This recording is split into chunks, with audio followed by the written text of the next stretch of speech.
coffin, the tomb. They found gold and silver, diamonds, rubies, jewels of every kind, emeralds. They even had the nerve to bust open the mummy's coffin and steal his gold. Oh, yeah. And then they went back to England with them.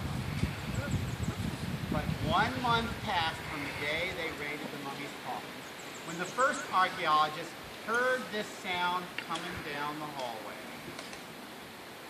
It sounded like something big and heavy dragging the floor as it went through the building. And as it got closer to his bedroom door, it got louder and louder and louder and louder and louder! Oh my God. And then the bedroom door swung open. Oh, that was a big beetle, wasn't it? That's one of those beetles that eats other insects. So unless you are an insect or rotting flesh, you don't have to worry. Any of you rotting flesh? Well, I'm sure Mr. McClary thinks sometimes at the end of the day your brain is rotting. But other than that, I don't think there's any rotting flesh in the group, is there?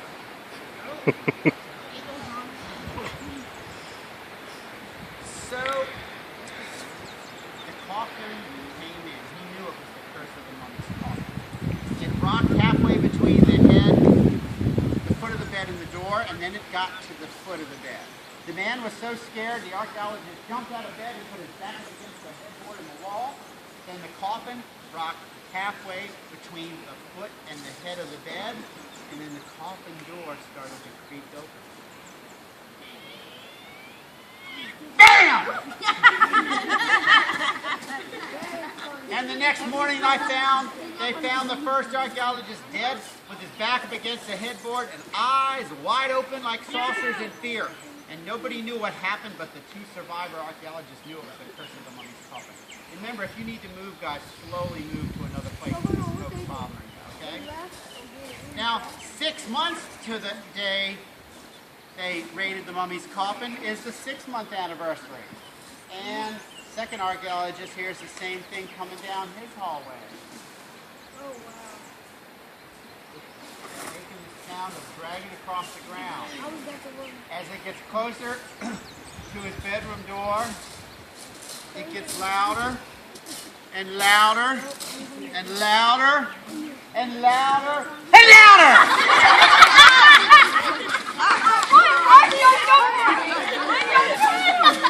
And then the bedroom door swings open and in rocks the mummy's coffin. Who knew it was the curse of the mummy's coffin? It rocked halfway between the door and then made it to his foot of his bed. The man was so scared he jumped up and put his back up against the headboard. Then it started to rock halfway between the foot and the head of the bed. And then the coffin door started to creak open.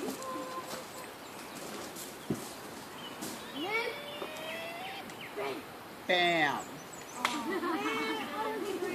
The next morning they found him dead, not at his headboard, but he had jumped under the bedstand to hide. And that's where he was, eyes wide open with a look of fear under the bedstand. But no one knew what happened, except for the last survivor knew it was the curse of the mummy's coffin. He was dead. 6 more months passed. It's the 1-year anniversary to the day they raided the mummy's coffin. When the third and last surviving archaeologist heard this sound coming down his hallway, as it got closer to his bedroom door, it got louder and louder and louder and louder and louder and louder!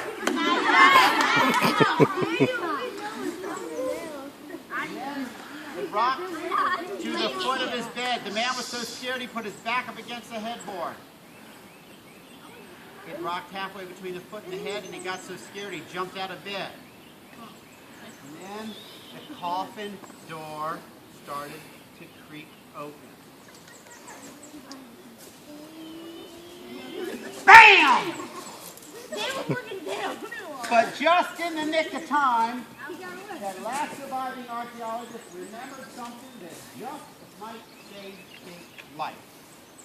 It was a tiny box on his bedstand. He reached up and grabbed it, and he threw it at the coffin. It was a box of cough drops. And when you know, the cough drops stopped the coffin.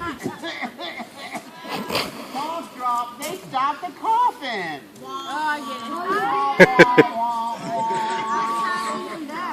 And that's the end of the story. Ladies and gentlemen, we need to make sure everything's in order to get ready to go back to the school. So here's what I need you to do.